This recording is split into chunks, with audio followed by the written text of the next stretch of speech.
श्री गोपाळ कृष्ण भगवान की जय. लीळा नंबर 615चा उर्वरित भाग. मग महादायसाने विचारले, जीजी इतक्यांमध्ये कोणाला बोध झाला आणि एक दोघे ते कोण? सर्वज्ञ म्हणाले, बाई जसा हा वानरेस तसा तो ब्राह्मण, जसा तुम्ही तेव्हा भट्टोबास म्हणाले, हे काय जी हिला आणि बोध? सर्वज्ञ म्हणाले, आले हो वानर्या, तुमचा बोध जरड, हिचा कोमळ. यावर सर्वज्ञांनी जाग सुते याचा दृष्टांत निरूपण केला. कोणी एकू निजेला जाग सुता असे, तया ते कोणी एकू उठवावे ये. अमुका उठे आला ऐसे जाणे, परी तो काही लेईला असे, काही पांघुरला असे, काही नेसला असे, ऐसे नेणे. तसे अपरोक्ष ज्ञानापासून जीव देवता प्रपंचाचे संपूर्ण दर्शन होते, परंतु ईश्वर स्वरूपाचे जावळे पण असते.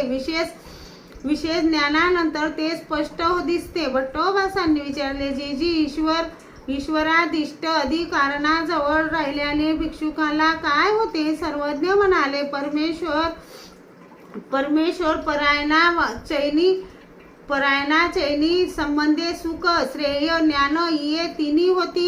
भट्टोबासांनी विचारले, जीजी जीवापासून ज्ञान कसे होते? सर्वज्ञांनी म्हटले, अक्षरदाता जीव मोक्षदाता परमेश्वर. परंतु भिक्षुकाने जिज्ञासा करावी, तर जिज्ञासा केली नाही तर अक्षरही समजणार नाहीत. मग बोध कसा होईल?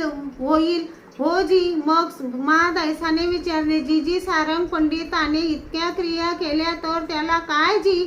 सर्वज्ञ म्हणाले, बाई पांड्याला क्रियेचे पुण्य म्हणून एक फळ, जीजी तर गोदा नायकाला काय? सर्वज्ञ म्हणाले, बाई त्याला एक फळ, ते भजनाचे.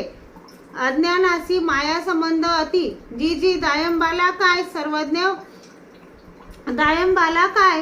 सर्वज्ञ म्हणाले, भोजाला आणखीन एक भेट झाली असती, आमचे दर्शन झाले असते तर भोजाने संन्यास घेतला असता. श्री गोपाळ कृष्ण भगवान की जय.